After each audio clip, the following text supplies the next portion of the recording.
മനസ്സിലായില്ലേ? ഇതൊരു പ്രൊഫറ്റിക്, പരിശുദ്ധാത്മാവിൽ ആശ്രയിച്ചുകൊണ്ട് പരിശുദ്ധാത്മാവ് കാണിച്ചു തരുന്ന നിയോഗങ്ങൾക്ക് വേണ്ടി നമ്മൾ പ്രാർത്ഥിക്കുകയാണ്. നമ്മളുടെ കാര്യങ്ങൾ താനേ കർത്താവ് നടത്തിക്കോളും. അറ്റ്ലീസ്റ്റ് തൽക്കാലത്തേക്ക് ഇങ്ങനെ ആദ്യം ഒന്ന് പ്രാർത്ഥിക്കുക, എന്നിട്ട് പിന്നെ നിങ്ങളുടെ നിയോഗങ്ങളും വേണ്ടി പ്രാർത്ഥിച്ചോ, ഒരു ചേഞ്ച് ഓവറിന് വേണ്ടിയിട്ട്. അല്ലെങ്കിൽ ആളുകളോ അവിടെ പോയിട്ട് എന്താ കാര്യം, നമ്മുടെ കാര്യമൊന്നും പ്രാർത്ഥിക്കണില്ല. ഇതാണ് മനുഷ്യൻ്റെ വിശ്വാസത്തിൻ്റെ അവസ്ഥ. അപ്പോൾ അതുകൊണ്ട് ഈ സ്റ്റേജിൽ ആദ്യം നിങ്ങൾ ഇങ്ങനത്തെ ഒരു പ്രാർത്ഥനാ ശൈലി ഉണ്ടാക്കി പ്രാർത്ഥിച്ച് നോക്ക്. ഇത് ഭയങ്കര വിജയകരമാകുന്ന ഒരു ഇതാണ്. വരദാനങ്ങൾ ഉപയോഗിച്ച് മധ്യസ്ഥ പ്രാർത്ഥന നടത്തണം. മധ്യസ്ഥ പ്രാർത്ഥനയ്ക്ക് വരദാനങ്ങൾ ഉപയോഗിക്കുകയാണെങ്കിലുള്ള ഗുണം, നമ്മൾക്ക് തെറ്റുപറ്റില്ല. ഈ വരദാനങ്ങളെക്കുറിച്ച് നിങ്ങൾക്ക് കൺഫർമേഷൻ കിട്ടും. ഇപ്പോൾ നമ്മൾ 2-3 പേരോട് പ്രാർത്ഥിച്ച ഒരാൾക്ക് ഒരു ദർശനം കിട്ടി, അതിനെ കൺഫേം ചെയ്യണ വേറൊരു ദർശനമല്ല അടുത്ത ആൾക്ക് കിട്ടണത്. കണ്ടല്ലോ, പ്രാർത്ഥിച്ചുകൊണ്ടിരിക്കുമ്പോൾ ആ ദർശനങ്ങളിൽ മാറ്റം വരുന്നത് കണ്ടല്ലോ. അപ്പോൾ ഇറ്റ് ഈസ് വർക്കിംഗ്, ഇത് ഫങ്ഷൻ ആവുന്നുണ്ടെന്ന് നമുക്ക് മനസ്സിലാവും.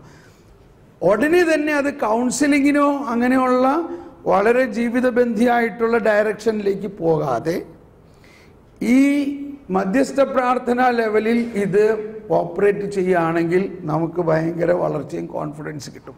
അപ്പോൾ നമ്മുടെ കരിസ്മാറ്റിക് പ്രാർത്ഥനാ ഗ്രൂപ്പുകൾ കരിസ്മാറ്റിക് ആവും. അല്ലെങ്കിൽ അത് മറ്റ് സാധാരണ ഏത് പ്രാർത്ഥനാ ഗ്രൂപ്പിലെയും പോലെ നമ്മളവിടെ ഒരു വചനം വായിച്ചു, കൊന്ത ചൊല്ലി, നിയോഗങ്ങളൊക്കെ എടുത്തു വെച്ച് പ്രാർത്ഥിച്ച് നന്ദിയും പറഞ്ഞ് ഇങ്ങോട്ട് പോരും. അത് വേറൊരു പ്രാർത്ഥനാ ഗ്രൂപ്പാണ്. പക്ഷെ നമ്മൾ കരിസ്മാറ്റിക് വരങ്ങൾ ഉപയോഗിക്കുന്ന ഒരു ഗ്രൂപ്പിനെ വളർത്തിക്കൊണ്ടുവരിക എന്നുള്ളതാണല്ലോ ഇതിൻ്റെ ആഗ്രഹം. So is it clear? അങ്ങനെ നിങ്ങൾ ചെയ്യുമോ? ഓക്കെ. ഇനി ഇവിടെ ഞാൻ പറഞ്ഞ്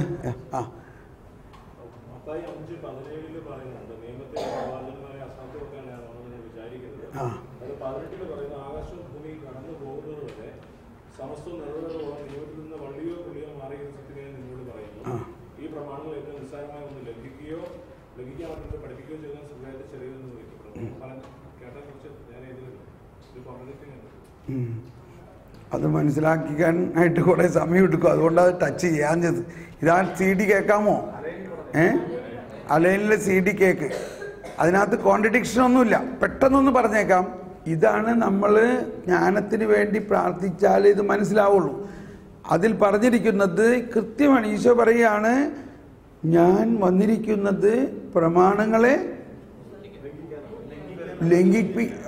അസാധുവാക്കാനല്ല, മറിച്ച് അതിനെ പൂർത്തിയാക്കാനാണ് എന്നതിൻ്റെ അർത്ഥം പ്രമാണങ്ങൾ അക്ഷരം പ്രതി അനുസരിക്കുന്ന സ്വഭാവം കൊണ്ട് നിങ്ങളാരും വിശുദ്ധരാകാൻ പോണില്ല.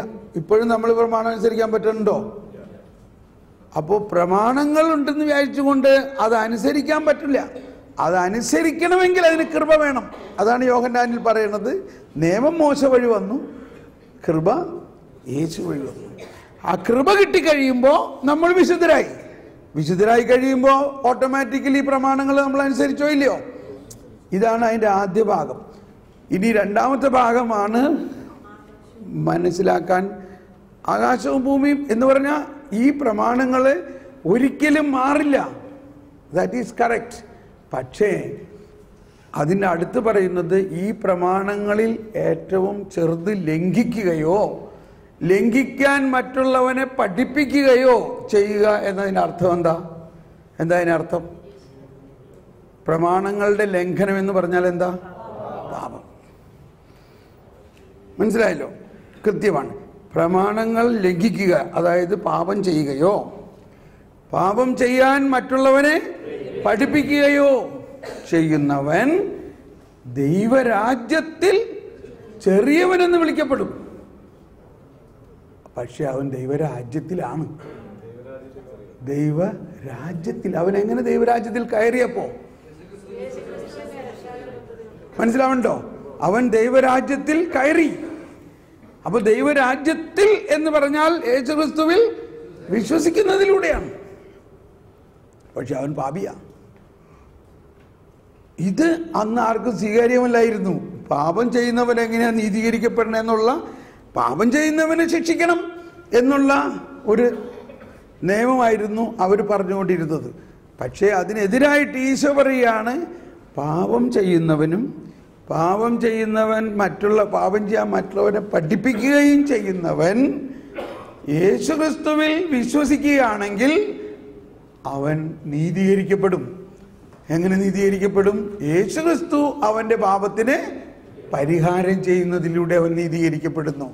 എന്നാൽ അവൻ ദൈവരാജ്യത്തിൽ ചെറിയവൻ, പക്ഷെ ദൈവരാജ്യത്തിൽ കയറിയവൻ. മനസ്സിലായോ? ഈ ചെറിയവനും വലിയവനും ഈ ലോകത്തിലുണ്ടാവുന്നൊരവസ്ഥയാണ്.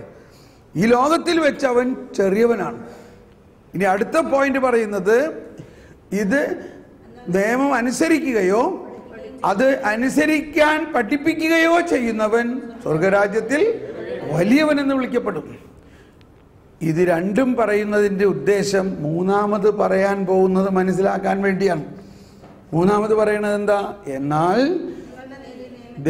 നിങ്ങളുടെ നീതി നിയമജ്ഞരുടെയും ഫരിസേയരുടെയും നീതി അനുസരിച്ചാണെങ്കിൽ നിങ്ങൾ ദൈവരാജ്യത്തിൽ പ്രവേശിക്കുക പോലുമില്ല. ദൈവരാജ്യത്തിൽ പ്രവേശിക്കുകയില്ല.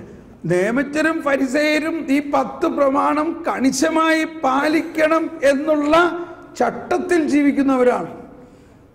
അങ്ങനെ നിയമം കണിശമായി പാലിക്കും എന്ന്, പാലിച്ചാൽ നീതീകരിക്കപ്പെടും എന്ന് അവർ വിശ്വസിക്കുമ്പോൾ അവിടെ സംഭവിക്കുന്ന മറ്റൊരു കാര്യം എന്താ? അവർ യേശുക്രിസ്തുവുമായിട്ടുള്ള ബന്ധം വിച്ഛേദിക്കുന്നു. യേശുക്രിസ്തുവിനെ പിന്നെ അവർക്ക് ആവശ്യമില്ല. ഞങ്ങൾ നിയമം പാലിച്ചു, ഞങ്ങൾ നീതീകരിക്കപ്പെട്ടോളാം. ഇതാണ് അവിടെ പറയുന്ന കാര്യം. അപ്പം നമ്മളും അതുപോലെ നിയമത്തെ മാത്രം പിടിച്ചുകൊണ്ടിരിക്കുകയാണെങ്കിൽ നമ്മൾ യേശുക്രിസ്തുവിൽ സ്നാനം സ്വീകരിച്ചതിന് പ്രയോജനമൊന്നുമില്ല. മനസ്സിലായോ?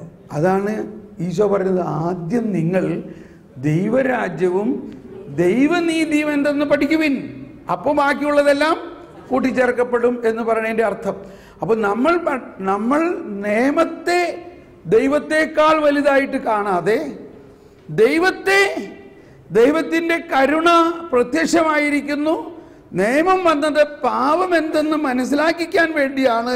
അത് മനസ്സിലാക്കി ആ പാപത്തെ യേശുക്രിസ്തു തൻ്റെ ശരീരത്തിൽ ഏറ്റെടുത്തുകൊണ്ട് നമ്മളെ ആ പാപത്തിൽ നിന്നും, പാപത്തിൻ്റെ ശിക്ഷയിൽ നിന്നും, പാപത്തിൻ്റെ ശാപത്തിൽ നിന്നും രക്ഷിച്ചു എന്ന് വിശ്വസിക്കണം. അത് വിശ്വസിക്കുമ്പോൾ നമ്മൾ നീതീകരിക്കപ്പെടുന്നു. ഈ വിശ്വാസം അബ്രാഹത്തിനോട് ദൈവം കൊടുത്ത വാഗ്ദാനം മൂലം അബ്രാഹത്തിന് കൊടുത്ത വിശ്വാസത്തിൻ്റെ ഒരു പിന്തുടർച്ചാവകാശി എന്നുള്ള നിലയിൽ നമുക്ക് സൗജന്യമായി കിട്ടുന്ന ദാനമാണ്. ഞാൻ വല്ലതും പറഞ്ഞോ? ക്ലിയർ ആയില്ലേ?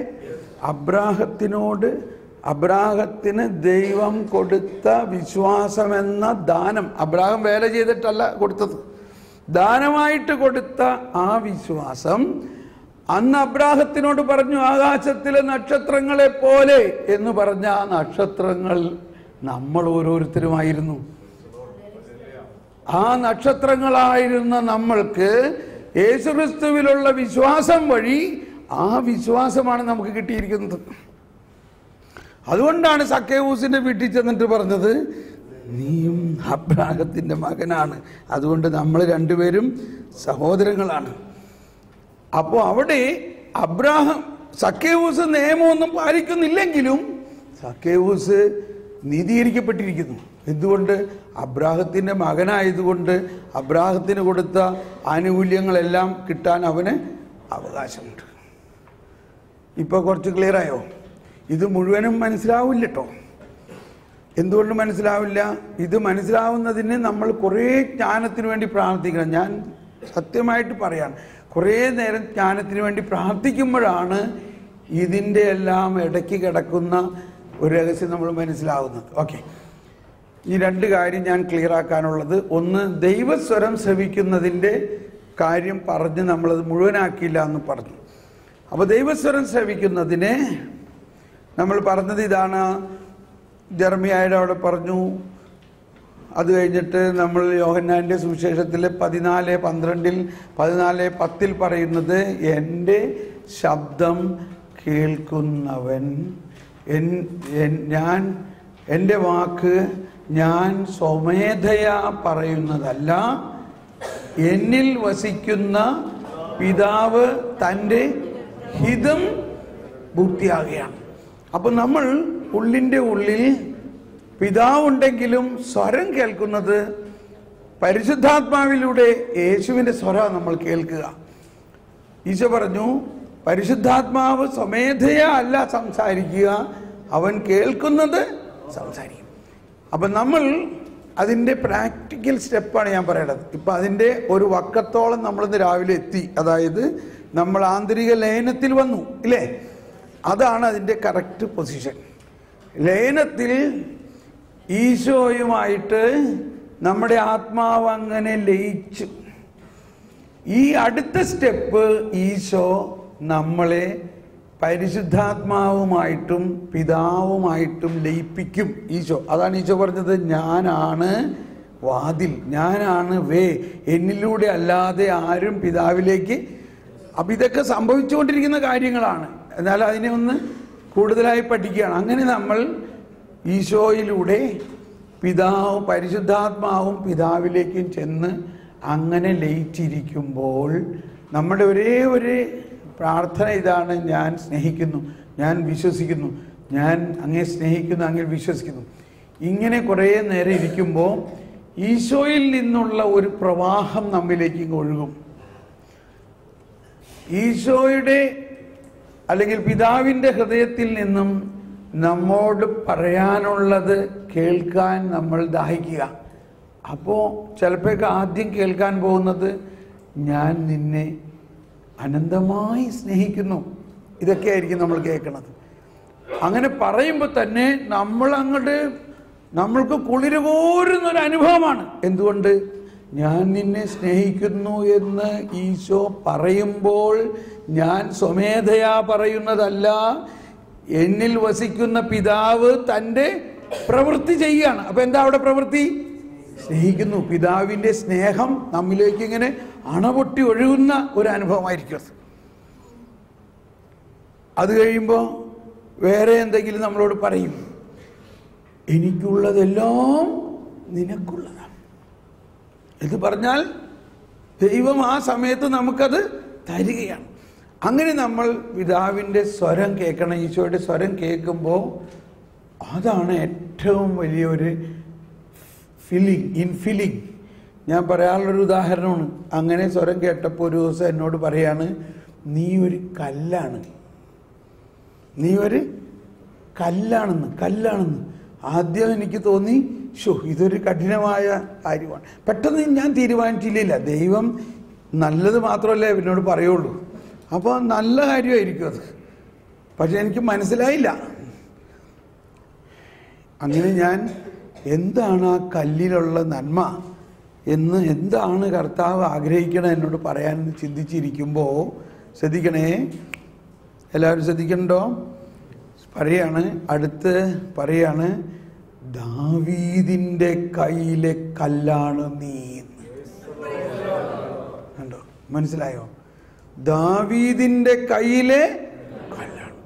ഇത് പറയല്ല, എൻ്റെ ഉള്ളിലേക്ക് പരിശുദ്ധാത്മാവിൻ്റെ അതിശക്തമായ ഒരു ശക്തി അങ്ങ് ഒഴുകിയിട്ട് ഞാനങ്ങ് എഴുന്നേറ്റ് നിന്നുകൊണ്ട് ഞാൻ ആ ഭയങ്കര ശക്തിയിൽ ഒരു ഡെലിവറൻസ് അങ്ങ് നടത്താൻ തുടങ്ങി. കാരണം ദാവീദ് ഗോലിയാത്തിനെ തകർത്ത പോലെ കർത്താവ് ഞാനാകുന്ന ഈ കല്ലുപയോഗിച്ചുകൊണ്ട് വലിയ കാര്യം ചെയ്യാൻ പോവുകയാണെന്ന് ഉടനെ എനിക്ക് അഭിഷേകമായി. 2 വാക്കേ പറഞ്ഞുള്ളൂ ഇല്ലേ? അപ്പൊ ഇങ്ങനെ കർത്താവ് അത് നമ്മളോട് പറയുമ്പോൾ തന്നെ അത് നമ്മളിൽ സംഭവിക്കാൻ ആരംഭിക്കുകയാണ്. അപ്പോൾ ഇതിന് നിങ്ങൾ പെട്ടെന്ന് വേഗം പറയട്ടെ, എനിക്ക് 15 മിനിറ്റ് ഉള്ളൂ എന്നും പറഞ്ഞിരുന്നാൽ ശരിയാവില്ല. കർത്താവിൻ്റെ അടുത്ത് നമ്മുടെ പ്രശ്നം അതല്ലേ, അതിന് കുറച്ച് സമയം വേണം. ഇതാ നമ്മുടെ പ്രശ്നം. അതുകൊണ്ടാണ് ഞാൻ പറയണത്, വെളുപ്പിനെണിക്ക് പിള്ളേരെ എണിക്കുന്നതിന് മുമ്പ് ജോലി നമ്മൾ അങ്ങനെ ഒരു ടൈമിംഗ് ആകണം. നമുക്ക് കുറച്ച് വെളുപ്പിന് എണീറ്റ് കർത്താവ് ഇത് നിൻ്റെ സമയമാണ്, ഫോണുകളൊക്കെ ഓഫ് ചെയ്ത് പൂർണ്ണമായിട്ട് ആ ലയനത്തിലേക്ക് വന്ന് അങ്ങനെ കുറച്ച് സമയം കഴിയുമ്പോൾ നമ്മളോട് ഇങ്ങനെ സംസാരിക്കാൻ തുടങ്ങും. ഉടനെ അത് എഴുതി വയ്ക്കുക. ഒരു സെൻറ്റൻസ് എഴുതി കഴിയുമ്പോഴേ അടുത്തത് പറയുള്ളൂ. അങ്ങനെ ഒരു ഡിസിപ്ലിനാണ് ആൾ. കാരണം അല്ലാണ്ട് ഇതൊക്കെ പറഞ്ഞു പറ്റ എന്താ കാര്യം? അതുകൊണ്ടാണ് ഡയറി എഴുതുക, അല്ലെങ്കിൽ എഴുതണം. എഴുതി കഴിയുമ്പോൾ ഉടനെ അടുത്തത് പറയും.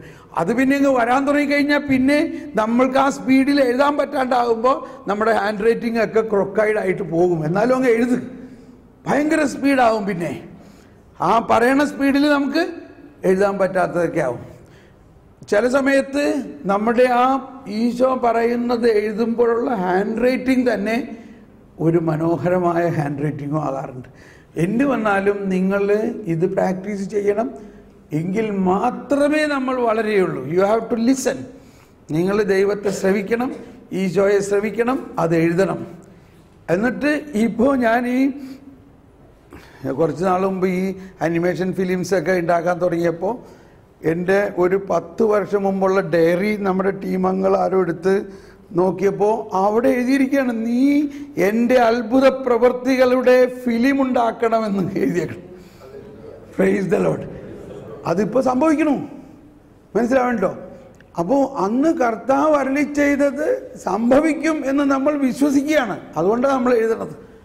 എഴുതിയാൽ കേൾക്കുക, എഴുതുക, അത് സംഭവിക്കും. അതാണ് പറഞ്ഞത്, ഞാൻ പറഞ്ഞ വാക്കുകൾ സംഭവിക്കും. ഞാൻ ജാഗ്രതയോടെ നോക്കി. ചിലർ വിചാരിക്കും നമ്മൾ ജാഗ്രതയാവാൻ. നമ്മുടെ ജാഗ്രതയാകാനല്ല പറയണത്, കർത്താവ് തന്നെ ജാഗ്രതയോടെ നോക്കുകയാണ്. അപ്പം ഇതെല്ലാം ഈ വരദാനങ്ങളുടെ ഉപയോഗത്തിൽ കണക്റ്റഡ് ആണിത്. നമ്മൾ ഈ വരദാനങ്ങൾ ഉപയോഗിച്ച് പ്രാർത്ഥിക്കുമ്പോഴാണ് ഇതൊക്കെ കൃത്യമായിട്ട് വരുന്നത്.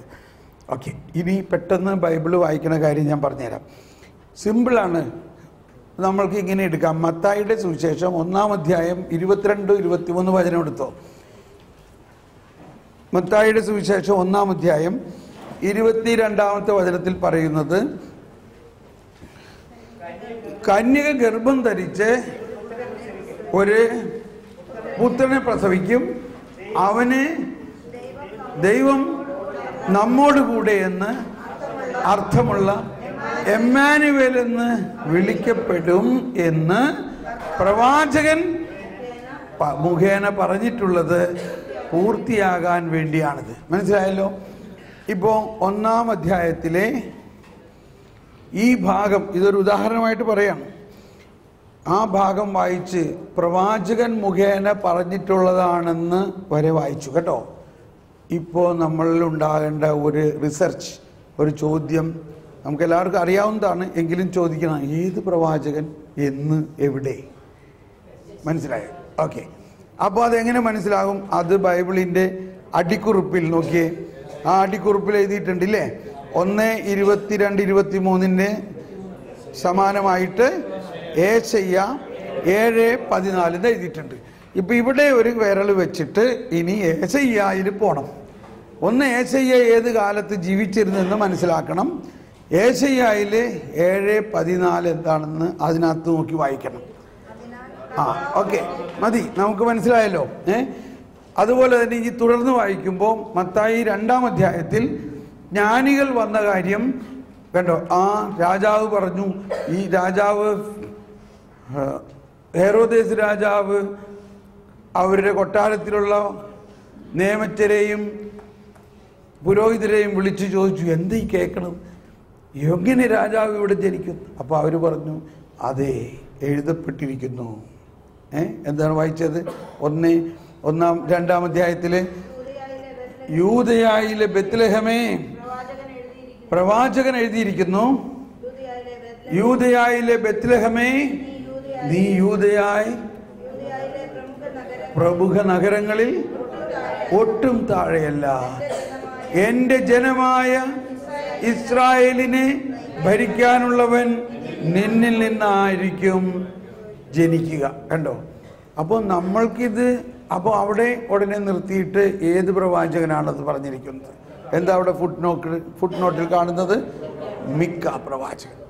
ഇനി ആ മിക്ക പ്രവാചകനിൽ പോയിട്ട് ഇത് വായിക്കണം. ഇങ്ങനെ നമ്മൾ ആ അധ്യായം നോക്കുകയാണെങ്കിൽ അതിൽ തന്നെ 4 സ്ഥലത്ത് ഇങ്ങനെ തന്നെ എഴുതിയിട്ടുണ്ട് പ്രവാചകൻ പറഞ്ഞിരിക്കുന്നത് പൂർത്തിയാകാൻ. അങ്ങനെ നമ്മൾ പുതിയ നിയമം പഠിക്കണം. ഒരു പാരഗ്രാഫ് വായിച്ചിട്ട് അതിൽ പഴയ നിയമത്തെക്കുറിച്ചുള്ള റെഫറൻസ് നോക്കിയിട്ട് അങ്ങനെ വായിക്കുമ്പോൾ നമ്മൾക്ക് മനസ്സിലാകും ഇതെല്ലാം പഴയ നിയമത്തിൽ പറഞ്ഞിരിക്കുന്ന കാര്യങ്ങൾ പൂർണ്ണമായി സംഭവിച്ചിരിക്കുന്നു, പുതിയ നിയമത്തിൽ സംഭവിച്ചിരിക്കുന്നു. മനസ്സിലായോ? അങ്ങനെ നമ്മൾ പഠിക്കുമ്പോൾ നമുക്കുണ്ടാകുന്ന ഒരു വളർച്ച, ഒന്ന് ഈ പഴയ നിയമവും പുതിയ നിയമവും തമ്മിലുള്ള ആ ബന്ധം മനസ്സിലാവുകയും പഴയ നിയമത്തിൽ പറഞ്ഞിരിക്കുന്നതെല്ലാം തന്നെ പുതിയ നിയമത്തിൽ സംഭവിച്ചിട്ടുള്ളതും, അതുകൊണ്ട് പുതിയ നിയമമാണ് നമ്മൾ പൂർണ്ണമായി എടുക്കേണ്ടത്. അതുകൊണ്ടാണ് CCCയിൽ 129 ഖണ്ഡികയിൽ പറയുന്നത് ഒരു ക്രിസ്ത്യാനി 129 പ്രൈസ് ദി ലോർഡ് തുറന്നപ്പോൾ തന്നെ അതാ കിട്ടിയത്. 129 പറയുന്നത്, അതിനാൽ മരിച്ച് ഉത്ഥാനം ചെയ്ത ക്രിസ്തുവിന്റെ വെളിച്ചത്തിലാണ് ക്രിസ്ത്യാനികൾ പഴയ നിയമം വായിക്കുന്നത്. അപ്പൊ പഴയ നിയമത്തിൽ ഏതെങ്കിലും ഒരു വചനം പറഞ്ഞിട്ട് ഇതേ അങ്ങനെ എഴുതിയിട്ടുണ്ട്, ഇപ്പൊ നേരത്തെ പറഞ്ഞില്ലേ അവിടെ അങ്ങനെ എഴുതിയിട്ടുണ്ട്, നിങ്ങളുടെ ദേശത്ത് ചെല്ലുമ്പോൾ അവിടുത്തെ ആചാരം നോക്കരുത്. പക്ഷേ അത് അവിടുത്തെ ആൾക്കാരോട് പറഞ്ഞതാ. ഇന്നത്തെ ജീവിക്കുന്ന ക്രിസ്ത്യാനികളോടാണോ അത് പറഞ്ഞത്? ക്രിസ്ത്യാനികളോട് പറഞ്ഞിട്ടുള്ളത് എവിടെ എഴുതിയേക്കണേ? യേശുക്രിസ്തുവിൽ വിശ്വസിക്കുന്ന യേശുക്രിസ്തു പറഞ്ഞിട്ടുള്ള കാര്യങ്ങളാണ്. അപ്പോൾ എന്തുകൊണ്ടാണ് ആ പറഞ്ഞിരിക്കുന്ന പഴയ നിയമ ഭാഗങ്ങളെ ക്രിസ്തുവിൻ്റെ ഉത്ഥാനത്തിൻ്റെ വെളിച്ചത്തിൽ വേണം അത് വായിക്കാൻ. അതുകൊണ്ടാണ് ഉത്ഥാനത്തിന് ശേഷമേ പഴയ നിയമത്തിൻ്റെ തന്നെ വെളിപ്പെടുത്തൽ ഈശോ കൊടുത്തിട്ടുള്ളൂ. ആ അർത്ഥത്തിലാണ് നമ്മൾ മനസ്സിലാക്കേണ്ടത്. വിശുദ്ധ ലിഖിതങ്ങൾ മനസ്സിലാക്കാൻ തക്ക വിധത്തിൽ അവരുടെ കണ്ണുകൾ അവൻ തുറന്നു. എന്തുകൊണ്ട് നിക്കോദേമോസിനും ഫരിസേയ പ്രമാണികൾക്കും മോശയുടെ പുസ്തകത്തിൽ തന്നെ പറഞ്ഞിട്ടുള്ളതാണ്, നിങ്ങളുടെ ജനത്തിൽ നിന്ന് തന്നെ മറ്റൊരു പ്രവാചകനെ അയക്കും, അവനെയാണ് നിങ്ങൾ അനുസരിക്കേണ്ടതെന്ന്. പക്ഷേ അവരിതൊക്കെ മനസ്സിലാക്കിയിട്ട് മനസ്സിലായോ? ഇതെന്ന് മനസ്സിലായി കാണും. ഈ പത്രോസും പൗലോസും എല്ലാം പന്തക്കുസ്തായ്ക്ക് ശേഷമാണിത് പ്രഘോഷിച്ചതും ഇത് മനസ്സിലാക്കുന്നതും. അപ്പോൾ പന്തക്കുസ്തായ്ക്ക് ശേഷമാണ് പഴയ നിയമം തന്നെ മനസ്സിലാക്കാൻ തക്ക വിധത്തിൽ ഗ്ലോബലായിട്ട് അല്ലെങ്കിൽ എല്ലാവരുടെയും മനസ്സ് തുറന്നത്. അതുകൊണ്ടാണ് പുതിയ നിയമത്തിൽ ഈശോയുടെ പരസ്യ ജീവിത കാലഘട്ടത്തിൽ തന്നെ ഈശോ അവരോട് പറഞ്ഞിരുന്നത് അവർക്ക് മനസ്സിലാകരുത് എന്നുള്ള ഉദ്ദേശത്തിലാണ് പറയണത്. കണ്ടിട്ടും കാണാതെയും കേട്ടിട്ടും ഗ്രഹിക്കാതെയും അങ്ങനെ അവർ മനസ്സ് തിരിഞ്ഞ് എൻ്റെ അടുത്ത് ഇപ്പോ, അത് ഞാൻ ചേർത്തതാണ്, എൻ്റെ അടുത്ത് ഇപ്പോ വരരുത്. എപ്പോ വരണം? ഉത്ഥാനത്തിന് ശേഷം അവർക്ക് ഇതെല്ലാം മനസ്സിലാകും. അപ്പോഴേക്കും ഈശോ ഇവിടുന്ന് ഉയർത്ത് മുകളിലോട്ട് പോവുകയും ചെയ്യും. അപ്പൊ ഇങ്ങനത്തെ ഭയങ്കര ഇൻട്രസ്റ്റിംഗ് കേസാണ് ഇതിനകത്ത് കിടക്കുന്നത്. ഈ രീതിയിൽ നമ്മൾ വചനം പഠിക്കുമ്പോൾ ഇത് എനിക്കുണ്ടായ വലിയൊരു അനുഭവം. എന്നോടിങ്ങനെ കർത്താവ് ഒരുപാട് കാര്യം പറയുന്നുണ്ട്, പക്ഷെ എനിക്കത് വിശ്വസിക്കാൻ പറ്റുന്നില്ല. അങ്ങനെ ഞാൻ പ്രാർത്ഥിച്ചപ്പോഴാണ് മാതാവിൻ്റെ മധ്യസ്ഥത്തിൽ പ്രാർത്ഥിച്ച ഒരു കാര്യം ഇതായിരുന്നു. എലിസബത്ത് മാതാവിനോട് പറഞ്ഞു, കർത്താവ് അരുളി ചെയ്ത കാര്യങ്ങൾ വിശ്വസിച്ചവളെ നീ ഭാഗ്യവതി. അവിടെ അത് വിശ്വസിക്കാൻ പറ്റാതിരുന്ന സക്കറിയായുടെ കാര്യം എന്തായി? അയാൾക്ക് വചനം പ്രഘോഷിക്കാൻ പറ്റണില്ല, ഊമനായി. ഇങ്ങനെ ഒരു മൂകത അല്ലെങ്കിൽ ഊമതയല്ലേ നമ്മളിലെല്ലാം ഉള്ളത് എന്ന് പറഞ്ഞാൽ പ്രസന്റ് ക്രിസ്ത്യാനിറ്റിയിലുള്ളത് ഇല്ലേ? നമ്മളൊക്കെ നവീകരണത്തിൽ വരണേക്ക് മുമ്പ് വായ തുറക്കുമായിരുന്നോ? ഒരു പ്രാർത്ഥനയ്ക്ക് പ്രാർത്ഥിക്കാൻ പറഞ്ഞു കഴിഞ്ഞാൽ കൂടി വന്നാൽ സ്വർഗസ്നായ പിതാവും നന്മ നിറയും ചെല്ലും. നമ്മൾ വർത്താനം പറയാൻ തുടങ്ങിക്കഴിഞ്ഞാൽ ഭയങ്കര വാചകമാണ്. ആ ആളോട് ഒരു 2 വാക്ക് വചനം പറയാനോ പ്രാർത്ഥിക്കാനോ പറഞ്ഞാൽ എനിക്ക് വിറയ്ക്കണം, അല്ലെങ്കിൽ എനിക്ക് അയ്യോ ഞാൻ ഭയങ്കര നാണമാണ്, എനിക്ക് പറ്റില്ല എന്ന് പറയും. കാരണം എന്താ? നമ്മുടെ വിശ്വാസത്തിൻ്റെ ഒരു പ്രത്യേക ഭാഗമാണിത്. സക്കറിയ കർത്താവ് അരുളി ചെയ്ത കാര്യങ്ങൾ സംഭവിക്കും എന്ന് വിശ്വസിക്കാൻ പറ്റുന്നില്ല. ആ വിശ്വാസം അയാൾ കൊടുത്തിട്ടില്ല എന്ന് വിചാരിച്ചാൽ മതി. എന്നാൽ ആൾ പുരോഹിതനാണ്. ആ പശ്ചാത്തലത്തിലാണ് എലിസബത്ത് പറയുന്നത്, കണ്ടോ എൻ്റെ ഭർത്താവ് അന്ന് വിശ്വസിക്കാതിരുന്നത് കൊണ്ട് അങ്ങേര് ഇപ്പോഴും അവനുമായിട്ടിരിക്കുകയാണ്, എന്നാൽ നീ അത് വിശ്വസിച്ചത് കൊണ്ട് നീ ഭാഗ്യവതി.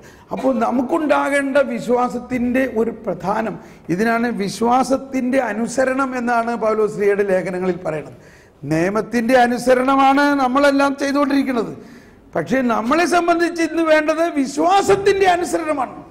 പൗലോസ്ലീഹയുടെ ലേഖനത്തിൽ, റോമാക്കാർക്ക് എഴുതിയ ലേഖനത്തിൽ 1-ാം അധ്യായം 5-ാമത്തെ വചനത്തിലും റോമക്കാരുടെ അവസാനത്തെ അധ്യായത്തിൻ്റെ അവസാനത്തെ വചനങ്ങളിലും 16-25 തോന്നുന്നു ഈ കാര്യമാണ് പറയുന്നത്. സമയം കഴിഞ്ഞു, നമ്മുടെ കഴിയാറായി. ഒന്ന് വായിച്ചെന്നത് വിശ്വാസത്തിൻ്റെ അനുസരണം.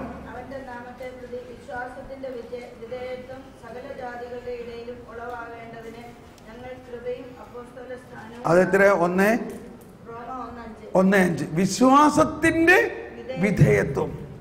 അതായത് അബ്രാഹത്തിന് കൊടുത്ത വിശ്വാസം നമുക്ക് ലഭിച്ചു കഴിഞ്ഞിരിക്കുന്നു എന്നും ആ വിശ്വാസമാണ് യേശുക്രിസ്തുവിലൂടെ നമുക്ക് ലഭിച്ചിരിക്കുന്നതെന്നും ആ വിശ്വാസത്തിൻ്റെ ഉള്ളടക്കം എന്തെല്ലാമാണെന്നും നമ്മൾ പഠിക്കണം.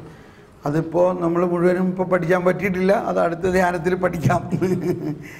16-25 പറയണ എന്താ?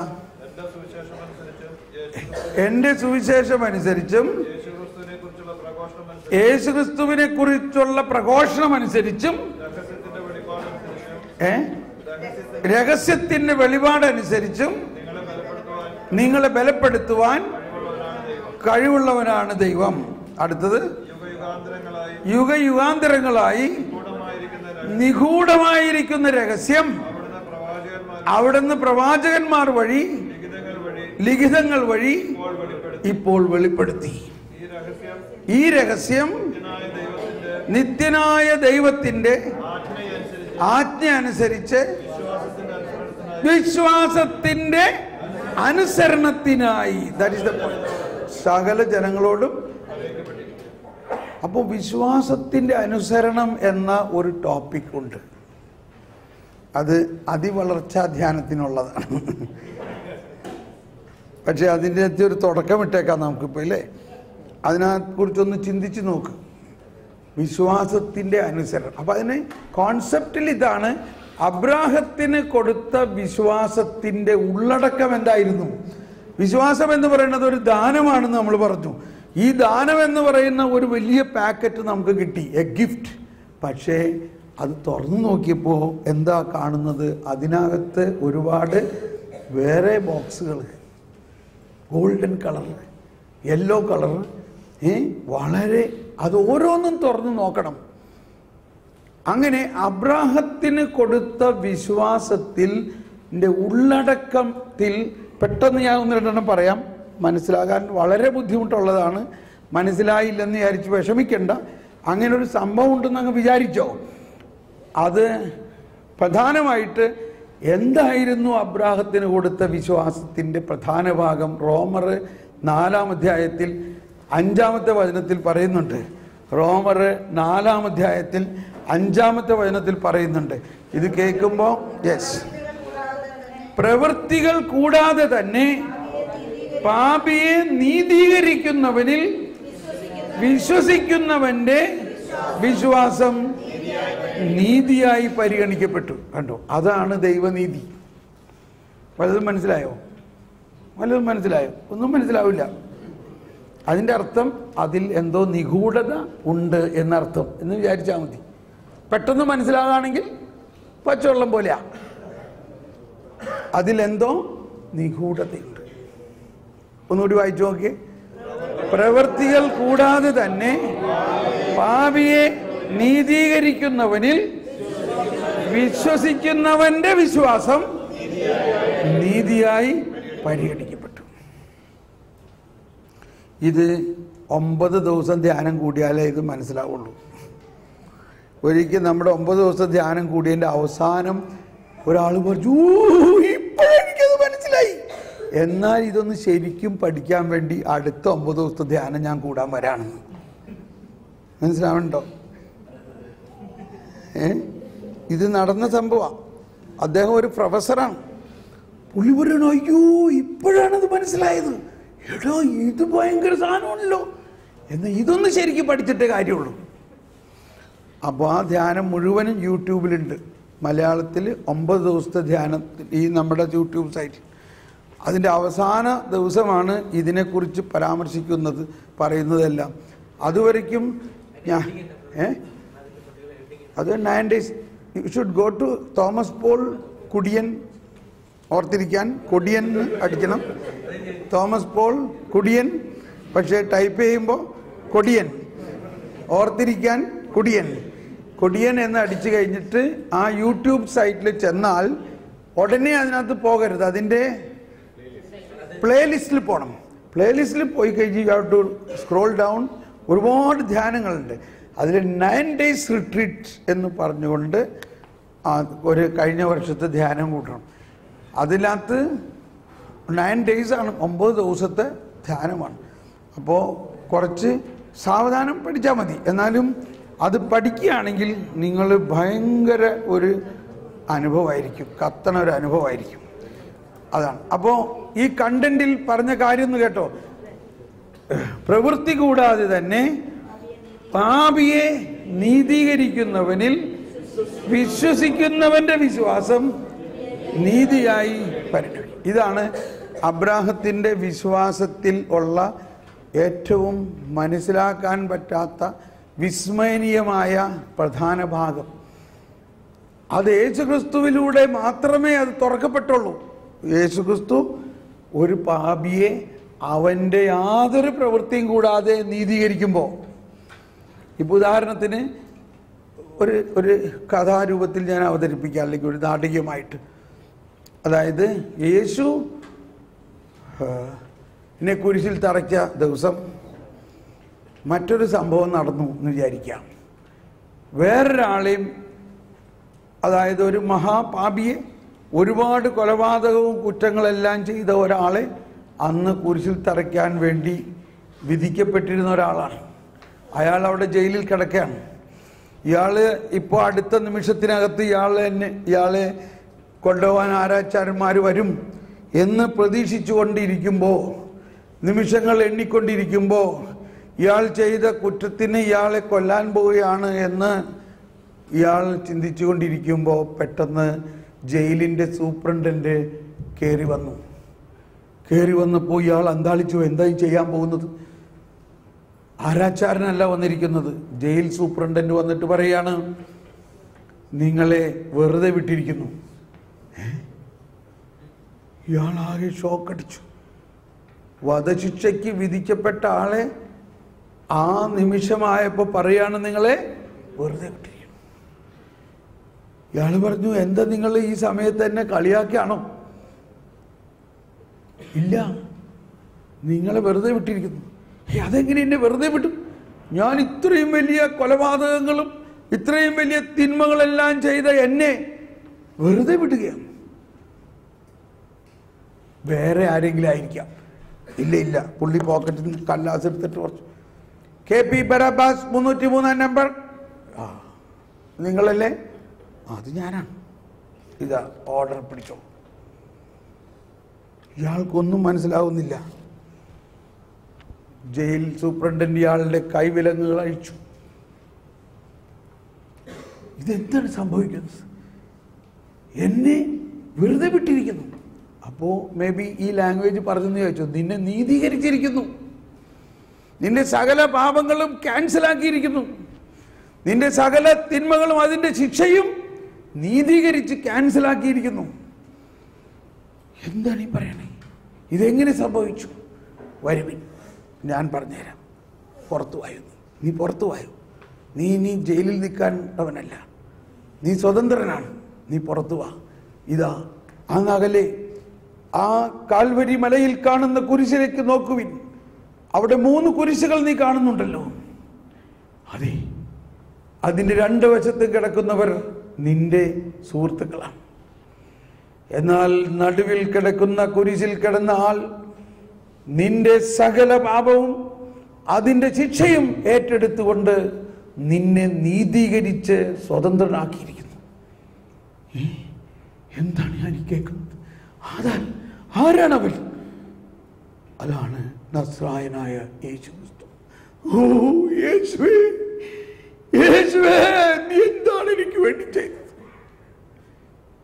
അവൻ്റെ ഹൃദയം ദൈവത്തിൻ്റെ കരുണാർദ്രമായ സ്നേഹം കൊണ്ട് നിറഞ്ഞു.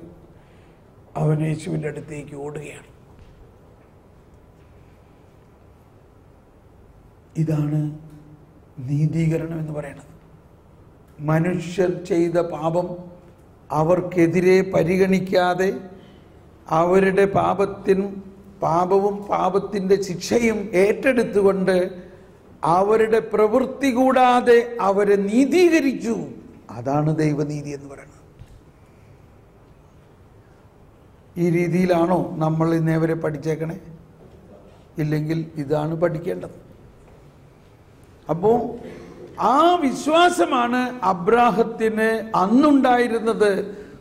പാപികളെ പ്രവൃത്തി കൂടാതെ നീതീകരിക്കുന്നവനിലുള്ള വിശ്വാസം നീതിയായി പരിഗണിക്കുന്നു. ഇതിലേക്ക് നമ്മൾ ഉയരാൻ ഒരുപക്ഷെ ഇനിയും കുറേ കാലഘട്ടം എടുക്കുമായിരിക്കാം. പക്ഷെ ഇതാണ് അതിൻ്റെ വാസ്തവം. ഇനി അടുത്ത വിശ്വാസം, ഇനി അടുത്തത് എന്താണ് അബ്രാഹാം വിശ്വസിച്ചത്? ഭാര്യ സാറ വന്ധ്യയായിരുന്നിട്ടും കർത്താവ് അരുളി ചെയ്തു, അവൾ ഗർഭം ധരിക്കും, നിനക്കൊരു കുഞ്ഞുണ്ടാവും. അത് അബ്രാഹാം വിശ്വസിച്ചു. എന്തുകൊണ്ട് വിശ്വസിച്ചു? ആ വിശ്വാസം എന്ന ദാനം അബ്രാഹത്തിന് കൊടുത്തിരിക്കുന്നതുകൊണ്ട്. ഈ ഭാര്യ വന്ധ്യയാണെങ്കിലും ഹോപ്പുണ്ട്, കിട്ടും. പക്ഷെ അങ്ങനെ ഇരിക്കെ അവളുടെ ആർത്തവ ദശ കഴിഞ്ഞു.